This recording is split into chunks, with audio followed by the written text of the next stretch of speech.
SEW Eurodrive, now empowered.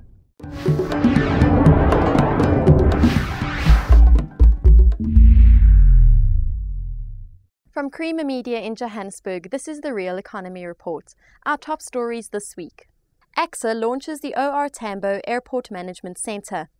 A look at South Africa's first Green Star certified building. And we speak to Caterpillar CEO Jim Owens.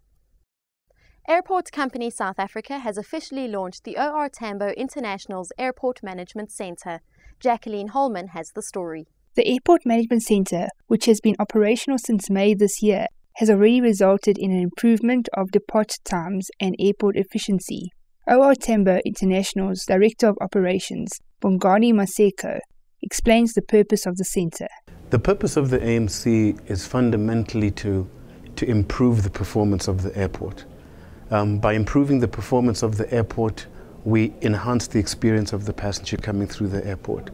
So it's managing all of the processes involved in processing passengers, involved in processing aircraft, and involved in processing baggage. All of the people that you see sitting in the center are around that, and the sole purpose is just to enhance the passenger experience, but to enhance the performance of the airport. The idea was first developed and implemented at the Zurich International Airport in 2004. Zurich International Airport's Head of Operations, Andrea Baroni, describes the three main elements of an AMC. There's three main elements. We have the AMC, which is mainly helping the communication and which helps, of course, build that family feeling that all the stakeholders at the airport are working for the same reason here, to have a good operation. And the communication is crucial in operating a kind of an operation control. Then the transparency, you need a system which shows you what happens, otherwise you don't know what you talk about. And third is the governments. The AMC is also aimed at readying the local aviation industry for the 2010 FIFA World Cup. I think 2010, as you know, is going to be a very busy time for us at most of our airports, I should say. And so having all of the industry role players, or the operational ones, at least in one room, able to solve problems very, very quickly, that's really going to be a major benefit for us during the World Cup. And that's why we would like the centre also up and running for Cape Town, because what is commonly referred to as the Golden Triangle, Cape Town, Durban and Johannesburg, are going to be very, very busy airports.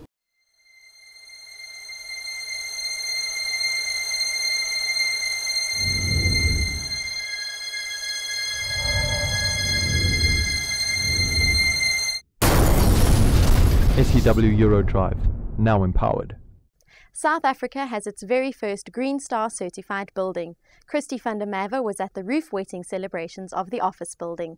Located in the heart of Sandton, Phase 2 of the Nedbank head office campus, which will be completed by May 2010, has been awarded a 4-star Green Star design rating. The 4-star rating represents best practice under the Green Building Council of South Africa's Office Version 1 rating tool. The team responsible for securing the rating tell us about the project. Green is not new. Green has been around for a long time, but the green rules are new. So although a lot of the green principles were already there in Phase 1, the rules are new, and they push you to do it better, further, differently. And the Green Star tool sets certain rules for a green building, or it actually sets a framework to measure a green building. So in terms of materials, you'll have concrete that has a certain fly ash potential, so it has a certain recycled content, similar for steel. It also looks at the indoor environmental quality of the building, the VOC, the low VOC paints, where less toxins are released in the building, and therefore creating a healthier environment. It looks at energy, it looks at water efficiency, it looks at emissions of the building as an impact on the further environment of the building. So it looks very broadly at many aspects of green buildings. It's not just energy efficiency, but it's way more than that. Green Star is a very intensive process, so we had to guide the professional team to give us the right documentation to submit for the green rating. And the Green Star, it's new, so for each and every professional it was the first experience with the tool and the first experience to go through the whole process. So I think that was a huge challenge, but we made it.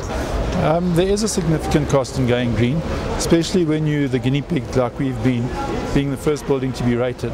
I think going forward the costs will be less, but on this building with the construction costs in the order of 600 million, just over 600 million, the additional costs has probably been in the region of 20 or slightly over 25 million.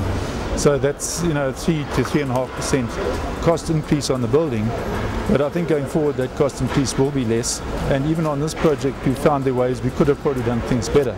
So to achieve a 4-star rating, your cost should be less than 3%. The outgoings on a green building are less than what they are on a conventional building, so there is a payback period, and with the price of electricity and water going up at the rate it is, those payback periods will just get shorter and shorter.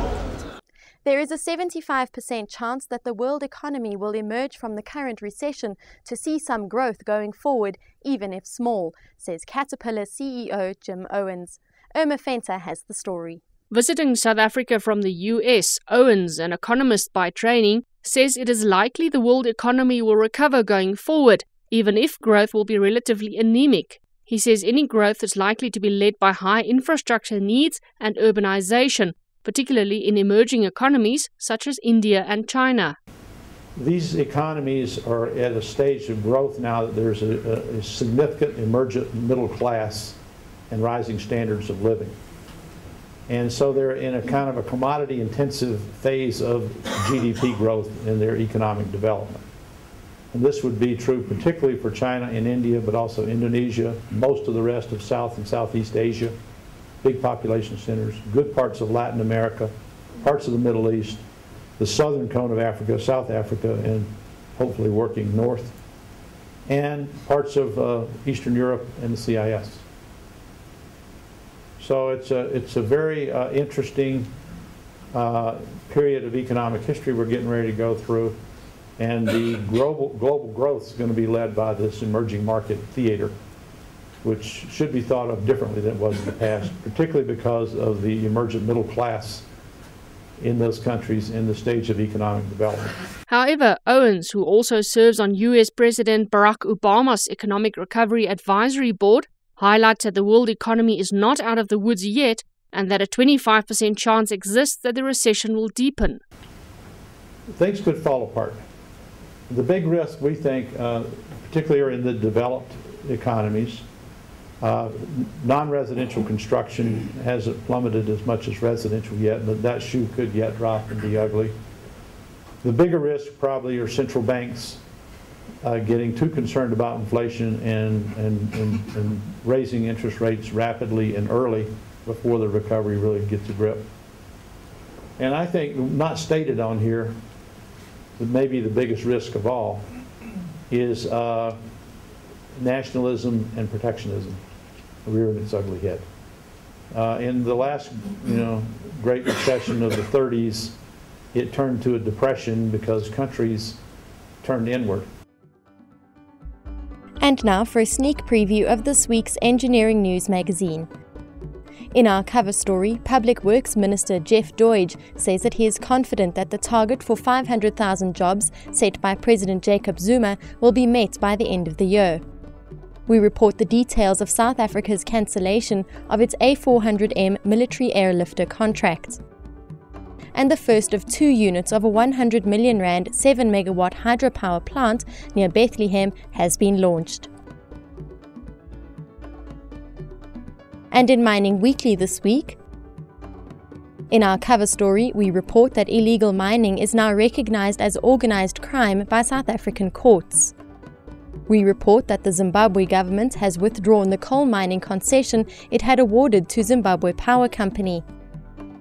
And South African Deputy President Kgalema Motlanthe says that there are no immediate plans to nationalize the country's mining industry.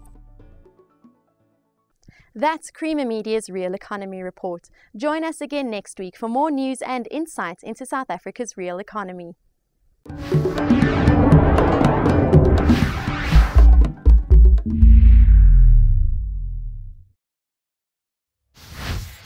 Engineering News not just for engineers.